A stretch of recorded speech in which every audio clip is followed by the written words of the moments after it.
Sometimes we have to ask ourselves, what's using my life?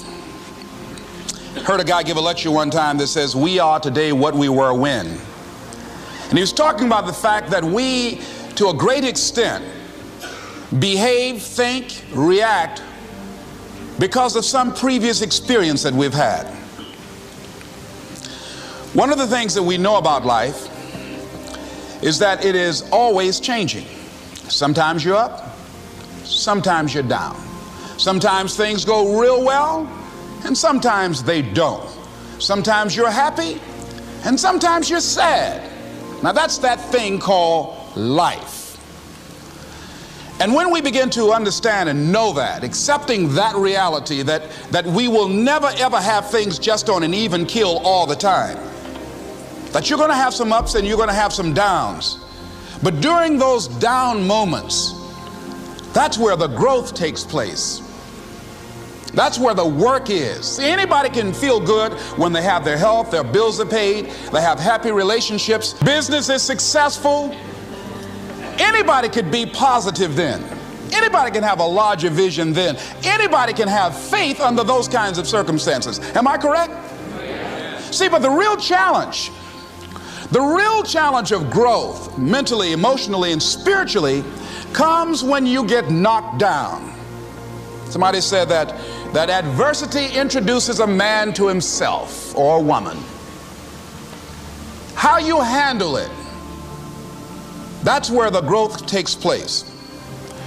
When I was facing some challenges, I had a guy say something to me, and I suggest this is one of the first things that you want to do when you're facing a challenge. You want to get unstuck. Evaluate where you are.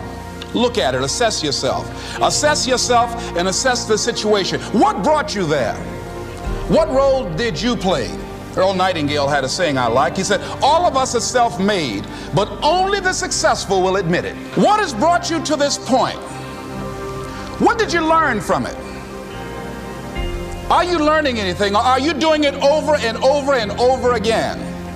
Somebody said that insanity is doing the same thing in the same way, expecting a different outcome. Are you going through it, or are you growing through it? Are you bigger and better because of it? Because it's not going to leave you until you grow through it. I was going through a major challenge in my life that was wearing me out, that was using me. You see, your mind is when you go into a service station to get gas, you don't go in there and just start pumping. When you push the lever up, it clears the previous bill.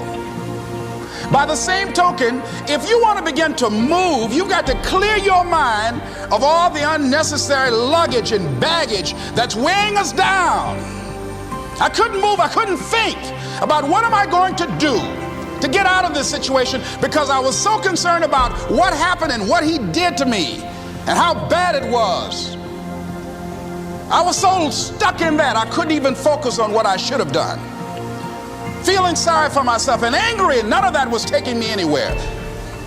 So pretty soon I learned through effort, made a conscious, deliberate, determined effort. I had to let it go. I had to forgive it. Let it go and begin to focus on developing myself. And I say to you, you're going to have people to do things to you. Things are going to happen to you. And the most important thing to do is to harness your will and let it go and move so you can grow, so you can get on with your life. It doesn't matter about what happens to you. What matters is, what are you going to do about it? All of us have experienced some tragedy, and if we haven't, we will. And you can either let it destroy your life, or you can build upon it. You can permit it to let it hold you down, or you can decide, I'm not going to let that happen to me. I'm bigger than this. Make a declaration to yourself. Declare all out war that you're going to get out of this rut. I don't care how good you are. I don't care how talented you are. I don't care how much you work on yourself. There are some times when things aren't going to go right. They just are not going to go right. There are times when anything that can happen will happen. Murphy's Law will be knocking at your door. Why? I don't know why. That's called life. And you have to deal with it. Sometimes your life will be in a slump, just like sports. Some of the best shooters can't hit baskets different times in games. They get in a slump. Do they sit on the sideline and say, I just didn't hit a basket today? No, they continue to execute. I suggest to you that if you are facing a challenge, don't stop. Stay busy. Work your plan. Continue to do those things that you know that work for you after you have evaluated yourself in the situation. Continue to move. Stay busy, stay busy, stay busy. Find somebody that you can help so you can forget about you for a moment. See, sometimes the best thing to do is to be. Sometimes you have to just back up and go within yourself. A bow and arrow, you can't take a bow and just push it out an arrow. You just can't push the arrow out. You have to pull it back and then release it. Sometimes you have to back up and go within and pray and meditate and recharge your batteries. Go away, clear your head, and then come back and look at it from a different vantage point. Don't operate while you are under the spell or the effect of what's going on. Next thing is that you've got to activate the thinker in you. Don't allow your emotions to control you. We are emotional, but you want to begin to discipline your emotion. If you don't discipline and contain your emotions, they will use you. Your mind goes on automatic, just like a guard. You know, I loved reading the book called As a Man Thinketh by James Allen. He uses the analogy of the mind being like a garden. You know, weeds don't have to have any encouragement to grow. You don't have to water them. They don't have to get sunshine. They don't have to have fertile ground. They will grow through the cracks of a sidewalk. Am I right? But if you want to grow orchids or roses or any kind of exotic flowers, there are special processes and procedures you must go through. Well, by the same token, you don't have to force yourself or motivate yourself to think negatively, to be depressed, to hate somebody, to want revenge, to want to get back at somebody, to beat yourself up over the head, to feel loaded with guilt. You don't have to make any effort to do that. Your mind is on automatic. It will do that by itself. But if you want to begin to move into your own personal greatness, if you want to begin to really enjoy a happy, successful, healthy life, you've got to be willing to go against the tide. You've got to be willing to harness your will and say, in spite of this, I'm in control here. I'm not going to let this get me down. I'm not going to let this destroy me. I'm coming back, and I'll be stronger and better because of it. You have got to make a declaration that this is what you stand for. You're standing up for your dreams. You're standing up for peace of mind. You're standing up for health. You want it, and you're going to go all out to have it. It's not going to be easy. When you want to change, it's not easy. If it were in fact easy, everybody would do it.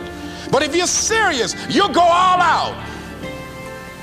So yes, I'm going to turn this situation around. I'm not going to sit back and moan and cry over what happened and what went wrong and who did what.